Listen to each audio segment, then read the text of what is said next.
A podcast is an audio recording that can be listened to on almost any device. They can be a great addition to your information package depending on your niche. Producing podcasts are relatively easy and inexpensive. You don't need any fancy software or a supercomputer.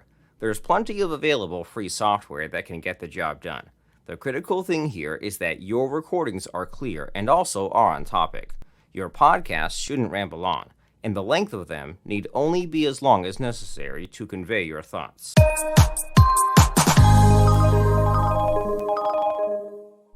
It may seem like jumping on the bandwagon is a good idea when everyone is talking about how much money they're making. There are many problems with going this route, as you don't know how long the trend will continue. The length of time it will take you to create the digital information product also needs to be in the back of your mind. If it takes you months to create it, then the trend may be beginning to stall. Think about all the dropshipping courses that are currently on the market. You're not going to be able to penetrate it at all, and it'll be impossible to gain any traction.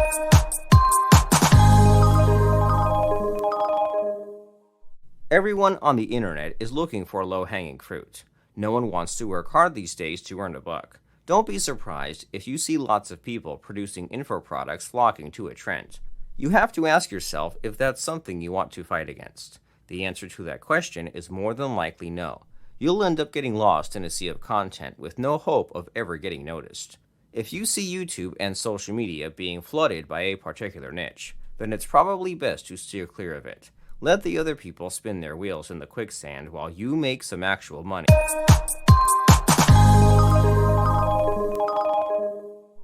All of this was geared towards those who are novice to intermediate marketers. If you've got deep pockets, then it's possible to profit from the current trends. However, you need to be aware that the money won't come flowing in forever. This is one of those areas where you make your fast cash and then dash off into something else. It can be lucrative to the right person who has the vision and means to follow it through. Don't be surprised if your trendy niche ends up fizzling out and you're left with a product that no longer sells. Hopefully, by that point, you've made enough money where it no longer matters.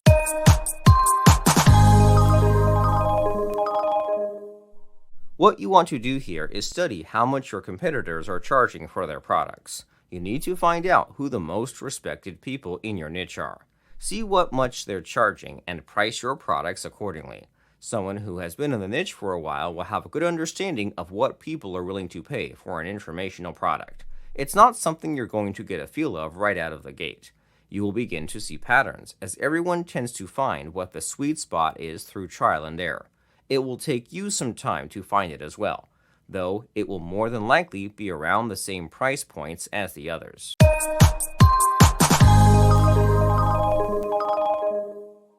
At first glance, $15 doesn't seem like all that much money. Not when you've heard of people charging thousands of dollars for information products. You're not going to be able to get that kind of money right out of the gate. The first reason is that most people don't know who you are. The second is, most information isn't worth more than $15.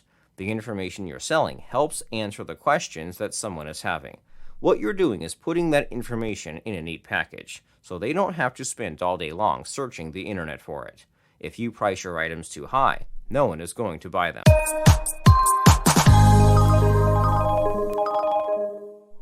Right now, none of that makes any sense to you. Why doesn't it? You're looking at the number and only seeing it one time. You must always remember that these products can be sold for years to come. You're not going to make $15 one time, and that's it.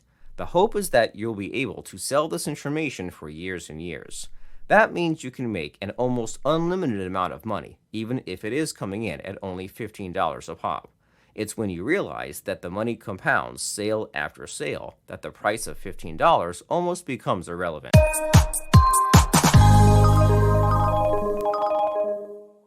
The common mistake most people make is they think that going broad with their niche will end up creating more sales. The exact opposite will happen, and it shouldn't be too surprising to anyone. The reason why is that you're up against other marketers who are fighting for the same slice of pie as you are. Sure, the slice is big, but it's divided up by many people. The broader the niche, the more competition there is. A large part of that is due to the amount of money that's being poured into it. Also, Inexperienced marketers think that keywords with large search volumes will drive more traffic to their offers. That's not the case when you can't get on the front page of Google because the competition is so steep.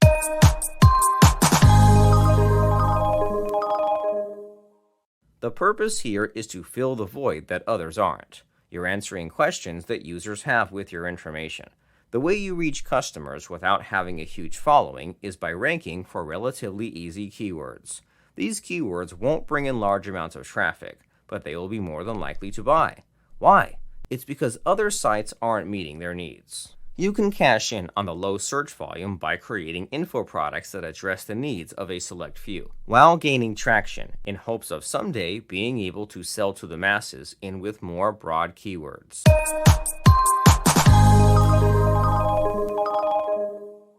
Just a handful of sales per day can put some nice money in your pocket. You can't lose sight of that fact. It's easy to think that you need to make hundreds of sales every day so you can get your brand new Porsche, but it's not going to happen. Instead, focus on trying to get a handful of sales per day. If you can learn how to do this, then it's possible to scale it up. At first, you may think going the niche route is a bad idea since it doesn't deliver the high volume of people to your site.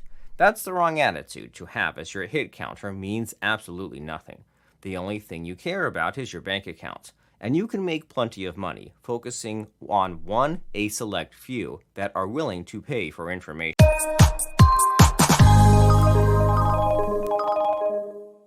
How long have you been on the internet? If you've been online for several years, then you know that trends come and go. Do you remember the MIDI songs people used to play on their homepage? That would seem pretty odd right now. Back then it was quite normal, and so were backgrounds that looked like satin sheets. Those were the good old days of the internet. You don't want your promo materials looking like they were made by someone using a dial-up modem. No one should be surprised in the least that things like ebook covers need to be updated and not look like they're a blast from the past.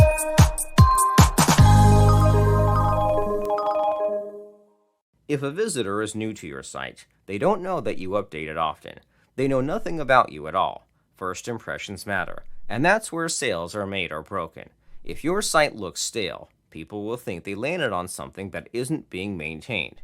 If that happens, they will think your information is outdated. You very well could be promoting an evergreen niche, such as gardening, that never can become outdated. That doesn't matter in the least if the visitor thinks that your site isn't being maintained by someone who cares about it.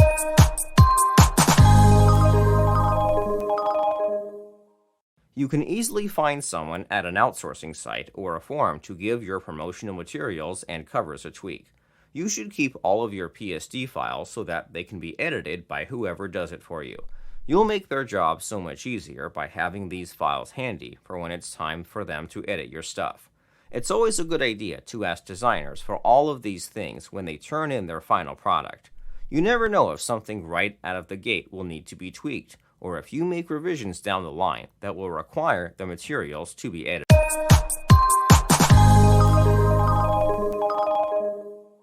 It's easy to become lazy when promoting your products. You may feel like since you're in control, that the numbers don't matter too much. Nothing could be further from the truth. You still need to track everything, and not doing so is a big mistake.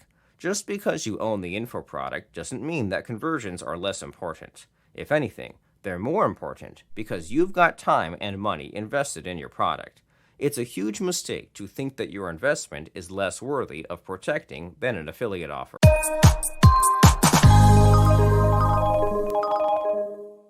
You'll never get too much information when it comes to understanding the buying habits of your visitors. You need to fully understand what's going on when they visit your site. There could be an issue with certain people not seeing things appropriately displayed, for example. If someone is using an iPhone, they may not be seeing what a person on a desktop computer is. But, more likely than not, none of that is why your conversions are lacking. It always goes back to marketing and how you attract the visitor to your checkout page.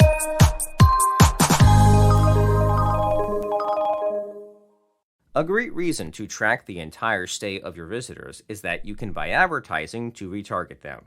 If you've ever noticed those ads that follow you everywhere, then you know what retargeting is. Someone who has made it to your checkout and didn't buy has a strong intent to do so. Retargeting these people as they surf across the internet is a good idea, as it will increase your conversion rates. You'll only be targeting those people who have put something in their cart and began the checkout process. The people who see these ads are more than likely to buy than the average person, since they've already shown an interest in your information product.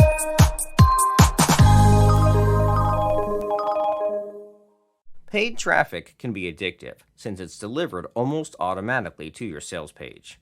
It's incredibly easy to open the floodgates and have the people come pouring in. Not a single one of those people mean anything to you if they buy nothing. Yes, that does sound harsh. It's the truth, and you're in the business of making money.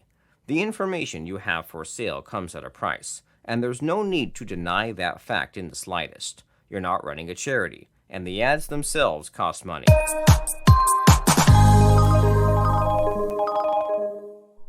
Buying traffic is not a set and forget thing. You will need to continually check your stats to see how well the traffic is converting. Some people wake up in the middle of the night to check their stats. That's the truth. And you don't need to go to that extreme. You only need to make sure that the traffic you're buying is turning into sales. If it doesn't, then there's no reason to continue to pay for it at all. You're trying to find paying customers, and anything short of that isn't what you are after.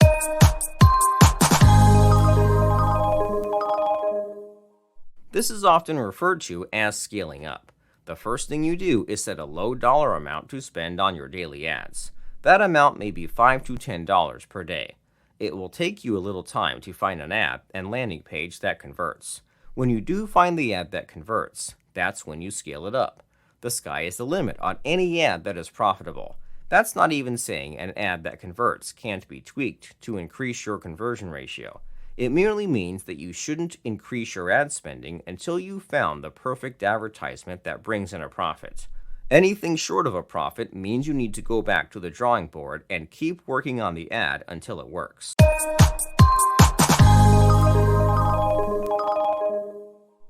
Anyone who buys your product must feel like you're someone who is an expert in your field. At the very least, you have to pass yourself off as someone who knows more than the average person. It's crucial that they believe you understand what you're talking about, or they won't pay money for your information. The way you convey to the end user that you know the topic at hand is by conveying it right from the beginning. Your promo materials, including landing pages, need to have the language on them that people are familiar with.